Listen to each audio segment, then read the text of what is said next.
So if you want to become a better student, you have to study harder, right?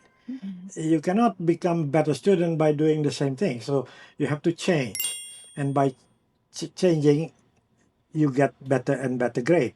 But study harder, no other student liked it. I don't like to study harder, right? So we resist change. But more important than that is that all living system, and you and I are just living system, all living system resist change.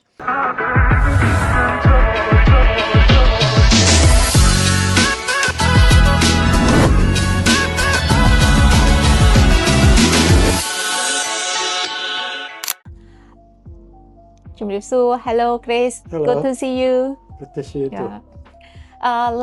Last session we've been talking about modeling the universe. Yes. So in that part, you have mentioned about the 5 principles of law. Yes. Yep. So in mostly in your training course and in your books, you also say the word obey. Why you use this word? It seems a bit strong. Why you don't use the word follow or use? Actually, I use the word obey intentionally because the word obey is very strong. And for example, you have to obey law. So anybody want to come to Cambodia have to obey the immigration law.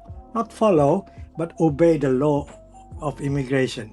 And if you're driving a motorcycle or car on the street, we have to obey the Cambodian traffic law, because if you don't obey, we'll be in trouble. So I use the word obey intentionally. In other words, you don't have a choice. So obey the 5 principle law of universe. Yes. Okay. Because if you don't obey the 5 principles, you fail. So today, can you explain more detail about the principle number 1? Let's say change. Is change always positive? No, change can be positive and change can be negative. If you study hard, the change will be positive. But if you don't study, you will fail, negative change. See? So it's the principle of karma, cause and effect. If you do the right thing, you become successful. If you do the wrong thing, we fail. But here, when we're talking about the principle of change, I'm mainly talking about positive change. Positive change, okay. Are there many kinds of change? Yes, that at least about 4 kinds of changes that we can identify. Number 1 is positive change, like we talk about, when we become bigger or better or more clever or more richer. That's positive change. Then there is a neutral change. Some people work all their life, but their life don't change at all. They have the same income as when they were 20-year-old, although now they're 50-year-old, the income don't change much. It's neutral change. But then there is a negative change when we become worse. For example, a young people, good young person, keep company with a group of bad gangster, young youth gangster, and after just a very short time, the behavior become bad. So that's a negative change. Yeah. Another thing is if we don't take care of our health or our teeth, and then we have problem with our teeth, our health, that's a negative change. But the 4th one is a transformational change. When every part of our system changes, this is like a caterpillar transformed into a butterfly. Every part of the caterpillar have changed. Now they have wings. Now they drink honey rather than eat leaves. So that is transformational change. So why do we need to transform? Can you explain more detail about transform? Right. The principle number 1 is continuous change. But also the principle number 1 also there is, you change, you go fast, and then you stop growing, and then you decline, and then you die. It's like me, you see. When I was young, I was growing very fast, that positive change. When I reach 18 years old, my body don't grow change anymore, I remain neutral. And then now I'm older, I'm getting smaller, my bone getting lighter, and I'm declining. And that's a natural process. So we cannot continue growing. So that's why we have to transform to a new level to continue growing. Like the caterpillar cannot continue bigger. Now it transforms into butterfly, and then it continue growing, right? So the answer to your question why we need transform is because by transforming we don't have to stop growing, we just continues growing. Let me give you one example. When I was young, for example, I learned by listening to my teacher, but after a while, after about 25-30, listening to teacher not much useful anymore. So now I learn by working, I transform. Rather than listening to my teacher, I work, I learn by experience. But now I'm 80 years old, many of my bosses probably know less than me because I have more experience. Yes. So in order to continue growing, I teach. Yeah, that's a transformation from a learner, a student, to a worker, to a teacher. That's transformation in our life. So I don't have to stop growing. I continue learning because, as you know, the best way to learn is to teach. So I'm learning. Yeah, that's great. That's great idea. Yes. So the law of universe make us successful and happy. Yes. So in that, like rule number 1, change make us happy. Why do change makes us happy? Because like we used to thought we should be happy for what we are. So why change makes us happy? Okay, so that's a very good question. The best way to answer that is by asking you a question.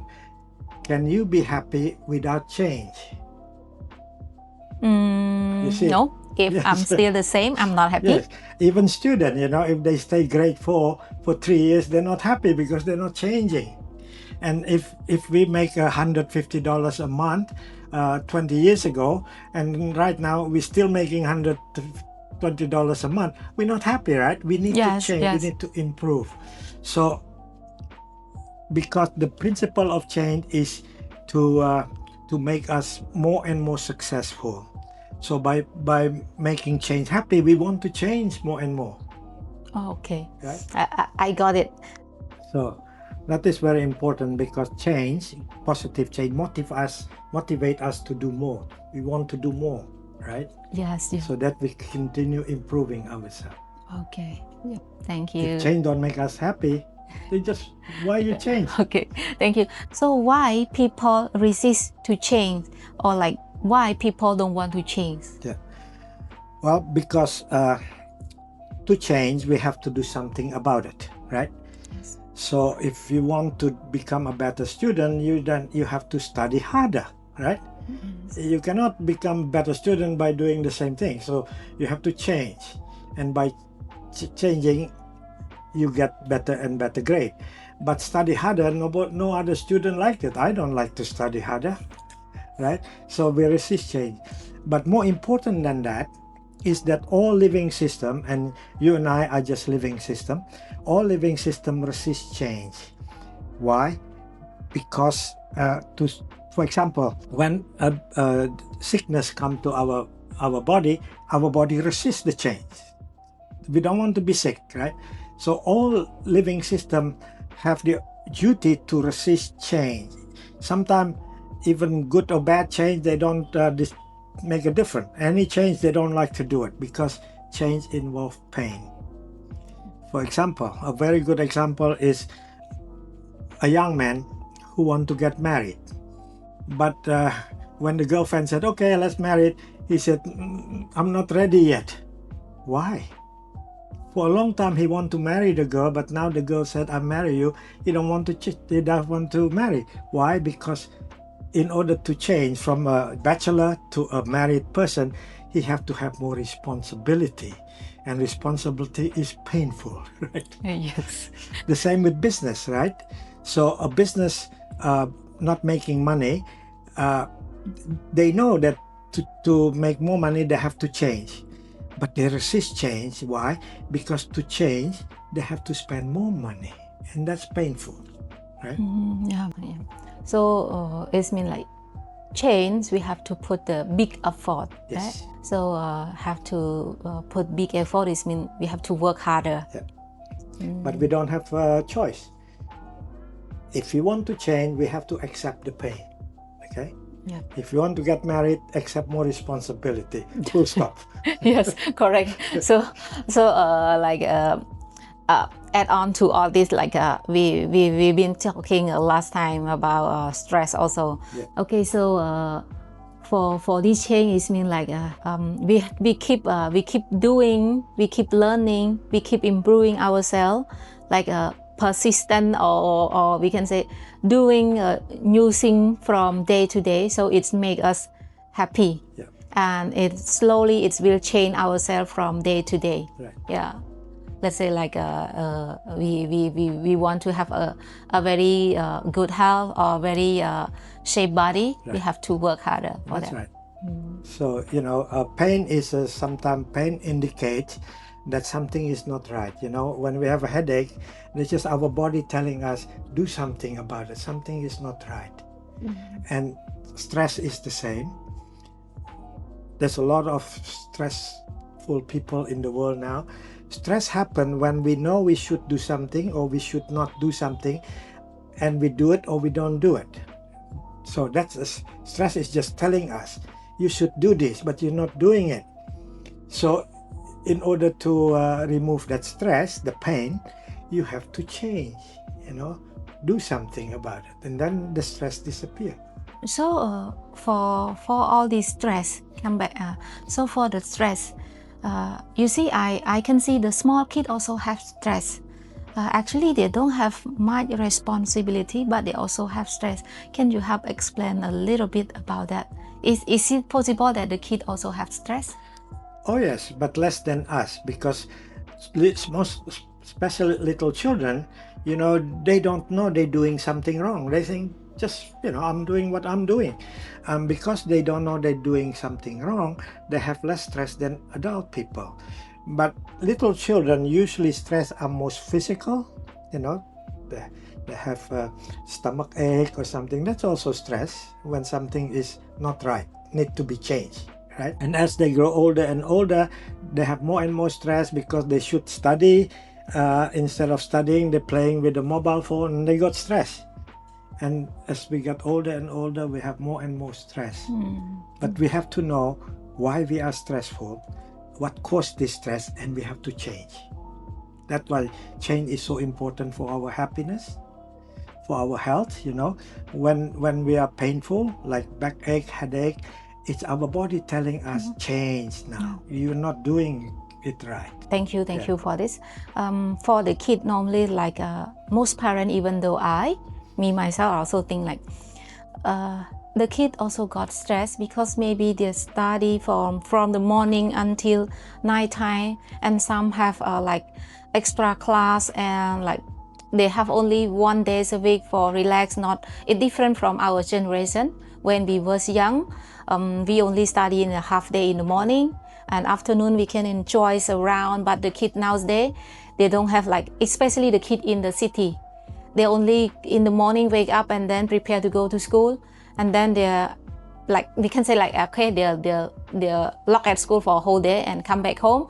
They don't have the backyard or the playground or the gardening or whatever to play around. So only they arrive home late at evening or night sometime, and then they're we can see that they're also stressed. Yeah. How to help the kid all this, because nowadays if we say change, yes, we accept the change, but the change now is the kid have to study 2 or 3 languages at the same time, not only just my curriculum, but have English, Chinese, or some other language like French or some activity.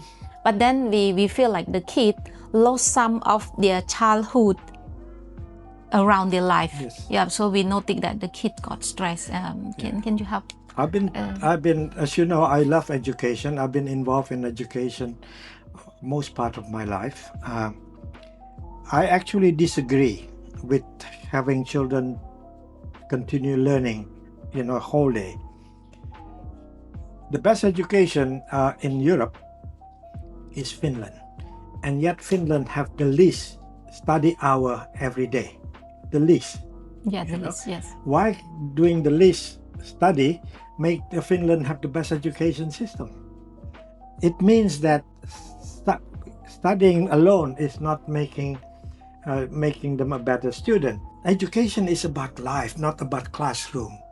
So they learn by playing with their friends, how to say nice things to them, how to help each other. They learn that by playing with their friends, with brothers and sisters at home, even looking after their pets, feeding them, giving them water, cleaning them. That's all part of, education of life. And so I think talking about change, maybe it's about time we change our education system. I know I'm not going to be popular with many teachers because that's all they know, how to teach. Yes. They don't know. Teacher have to change. Actually, the best teacher are the one that already changing. Okay, I understand this. I also can feel it different from my childhood life, and I can see the kid now, even though they're smarter and they can study, like they know many things and technology, and they can like catch up language or everything better than our generation. But for me, I can see their life is not how to say, like they're not happy as what we was a kid. Yeah. This is the thing, and I understand now, like you said about change. It means change is not always focused on academic and on studying alone, but change we have to adapt everything around us slowly, step by step. Yeah. So that's why change made us happy. But change nowadays, I can say like change nowadays is not make us happy. Yes. It's make us like heavy and tough from day to day, as I said about the kid. Yes. 1, 2, 3 subjects, 1, 2, 3 language a day. So it's not a good change, right? It's a responsibility change for the kid, right? It depends on the student. Some students are good at language, so learning 3 languages, they love it. But like me, I'm not very good at language. So if you ask me to learn 3 different languages, it's very stressful for me. So we have to adapt curriculum to different students rather than one curriculum to fit all. Yeah. And we're going to talk about that when we talk about diversity, principle number 2. Okay. Everybody is different. Okay, yeah. So come back to our session. We are going to close now. Do you have any message to our audience? Yes. Yeah. I admire the Japanese business ethic, and they have this concept called Kaizen. Kaizen means continuous improvement. Okay, that's what the Japanese company very successful. Continuous Kaizen, improvement. yes. Continuous. So it is fit with the principle number 1, continuous changing. And so my advice to people, especially young people, don't stop improving yourself. Don't say, oh, I finished bachelor degree, I don't need to study anymore. Continue studying, right? And because as you get older and older, many people complain, oh, I cannot remember things, I cannot think properly. That's because they stop improving. If you continue improving, continue learning new things, your brain continue to grow. Yeah, it never stops until you die. But the moment you stop learning, even at 30 years old, you're already old because your brain stopped growing. Yes, correct. That's why people always say the learning make you young. Yeah. It's true. Yes. Yeah, and learn many different things, and we're going to talk about this in the next session. Okay. Thank you. So thank you so much, Chris. Thank you. Yep.